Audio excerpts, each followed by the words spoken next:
Hello friends. Virat Kohli out ஆன அந்த ஒரு டைம் பார்த்தீங்க அப்படின்னா, ரோஹித் சர்மா வந்து கடுப்பாய் அட யார்றா அவன் அப்படிங்கிற மாரி வந்து கோவத்த வந்து வெளிப்படையாவே வந்து காமிச்சிருக்காரு. அத பத்தி தான் இப்போ நம்ம வந்து பார்க்க போறோம். இந்த 2வது டெஸ்ட் மேட்சோட ஸ்டார்ட்டிங் வந்து நம்ம இந்தியாவுக்கு வந்து ஃபேவரா இல்ல அப்படின்னு தான் வந்து சொல்லணும். ஃபர்ஸ்ட்டு டெஸ்ட் மேட்ச்லயுமே ஃபர்ஸ்ட் இன்னிங்ஸ்ல கொஞ்சம் சொதப்புனாங்க. பட் அதுக்கப்புறம் வந்து பவுலிங்கில் வந்து பும்ரா வந்து மிரட்டலா வந்து பெர்ஃபார்ம் பண்ணதுனால மேட்ச் வந்து நம்ம பக்கம் வந்து மாறுச்சு.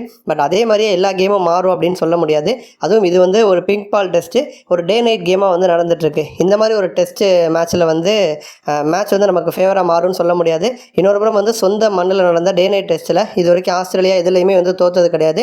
ஆரம்பத்திலேருந்தே பார்த்தீங்க அப்படின்னா செம்மையான இன்டென்ட் காமிச்சிட்ருக்காங்க ஆஸ்திரேலிய வீரர்கள். நம்ம ஹெசல்வுட் வந்து ஆடலை, அதனால் வந்து அது நமக்கு ஃபேவர் அப்படின்னு பார்த்தா ஹெசல்வுட்டுக்கு மாற்றாக உள்ள வந்த ஸ்காட் போலந்து வந்து நம்ம கில்லை வந்து தொடர்ந்து வந்து அட்டாக் பண்ணி கில்லை வந்து டார்கெட் பண்ணிகிட்ருக்காரு. இந்த போலந்து வந்து 2023 டெஸ்ட் வேர்ல்டு கப் ஃபைனலில் பார்த்தீங்க அப்படின்னா நம்ம தோற்பதற்கு முக்கியமான காரணமாக இருந்தார்.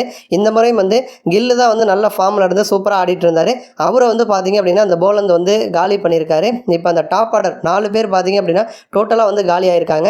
ஜெய்ஸ்வால் வந்து வந்த வேகத்திலே வந்து பெவிலியனுக்கு நடையை கட்டிட்டார். ஸ்டார்க் வந்து பயங்கர அக்ரெசிவாக வந்து கத்தி ஜெய்ஸ்வாலை வந்து அனுப்பி விட்டுருக்காரு. ஏன்னா ஜெய்ஸ்வால் வந்து ஒரு அதாவது கிங் கோலி அப்படின்னு விராட் கோலியை பார்த்து தான் ஆஸ்திரேலியா பயப்படுவாங்க. விராட் கோலியை பற்றி தான் ஆஸ்திரேலிய ஊடகங்கள் வந்து பேசுவாங்க. ரோஹிட்டை பற்றி கூட பெருசாக பேச மாட்டாங்க. ஆனால் கோலிக்கு பிறகு பார்த்தீங்கன்னா ஜெய்ஸ்வாலை வந்து அடுத்த கிங்னு சொல்லி ஜெய்ஸ்வாலை எல்லாருமே வந்து பாராட்ட ஆரம்பித்தாங்க, புகழ்ந்து தள்ளினாங்க. அதுவும் வந்து ஒரு 22 வயசுலேயே பார்த்தீங்க அப்படின்னா ஒரு சின்ன பையன் ஸ்டார்க்கெல்லாம் வந்து மிரட்டி விடுறான் அப்படிங்கிற மாதிரி பேசினோடனே மொத்த ஆஸ்திரேலியாவுமே ஜெய்ஸ்வால் மேலே காண்டில் வந்து இருந்தாங்க. அந்த ஒட்டுமொத்த காண்டை அவர் அவுட் ஆன உடனே காமிச்சிட்டாங்க. கமெண்ட்ரி பண்ணுறவர் கூட கத்துறாரு, ஸ்டார்க்கு பயங்கர அக்ரெசிவாக கத்திருப்பார். அந்த மாதிரி ஜெய்ஸ்வால் வந்த வேகத்தில் நடைய கட்ட அடுத்து கேஎல் ராகுல், சும்மன் கில்லும் பார்ட்னர்ஷிப்பில் 69 ரன்கள் வந்து சேர்த்துருப்பாங்க. நல்ல பார்ட்னர்ஷிப் வந்து போயிட்டு இருந்தப்போ தான் கேஎல் ராகுல் வந்து அவுட் ஆகிருப்பார். 37 ரன் எடுத்து அவுட் ஆகிருப்பார். 64 பந்தில் 6 4 37 எடுத்து அவுட் ஆகிருப்பார். அதுக்கப்புறம் வந்து கில்லு, விராட் கோலி இவங்க 2 பேரும் வந்து ஒரு பார்ட்னர்ஷிப் வந்து பில்ட் பண்ணுவாங்க. கில்லு வந்து நல்லா ஆடிட்டுருக்காரு. கோலி வந்து சப்போர்ட் பண்ணார்னா கேம் வந்து அடுத்த கட்டத்துக்கு வந்து போகும், செமையாக இருக்கும் அப்படின்னு வந்து எதிர்பார்த்தப்போ தான் விராட் கோலி வந்து 8 பந்தில் வெறும் 7 ரன் மட்டும் எடுத்து ஸ்டீவ் ஸ்மித்து செம்மையான ஒரு கேட்ச் ஸ்லிப்பில் வந்து பிடிச்சிருப்பார். ஸோ 7 ரனில் வந்து விராட் கோலி அவுட் ஆகி பெரிய ஒரு ஏமாற்றத்தை வந்து கொடுத்துருக்காரு. அதுவும் வந்து ஒரு ஃப்ளாட் பிச்சுனா மட்டும்தான் வந்து கோலி வந்து அடிப்பார், இந்த மாதிரி பிச்சஸில் வந்து அடிக்க மாட்டார் அப்படிங்கிற மாதிரி எல்லாரும் விமர்சனத்தை வந்து பண்ணுறாங்க.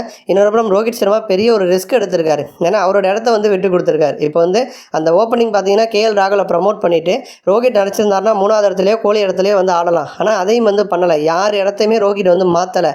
ஜெய்ஸ்வால் ஓப்பனிங் ஆட வச்சுட்டு 3வது இடத்துல கில்லு நீ போய் ஆடு, 4வது இடத்துல விராட் கோலி ஆடட்டும், 5வது இடத்துல கூட ஆடலை, பண்டே ஆடட்டும், நான் 6வதாக உள்ளே வரேன் அப்படின்னு சொல்லிட்டு சும்மன் கில் வந்து அவுட் ஆன உடனே தான் ரோஹித் சர்மா உள்ளே வந்திருப்பார். அப்போ வந்து 3வது விக்கெட்டாக வந்து விராட் கோலி அவுட் ஆனோடனே அட யாரா அப்படிங்கிற மாதிரி வந்து பயங்கரமாக வந்து கத்தி அவருடைய டென்ஷனை வந்து வெளிப்படுத்தியிருப்பார். ஏன்னா வந்து ஒரு விராட் கோலி இப்போ ரோஹிட்டோட பேட்டிங் ஆர்டரும் மாற்றிருக்காங்க. அப்போ ரோஹிட்டும் எப்படி ஆடுவார்னு தெரியல. அப்போ வந்து விராட் கோலி தான் முழு பொறுப்பை ஏற்றுக்கிட்டு ஆடணும். யங்ஸ்டர்ஸ் கூட 30க்கு மேலே ரன்கள் சேர்க்கிறப்ப விராட் கோலி 7 ரனில் வந்து அவுட் ஆனோடனே அது ரோஹிட்டால் ஏற்றுக்க முடியல, பயங்கரமாக வந்து கத்திருக்காரு. நன்றி.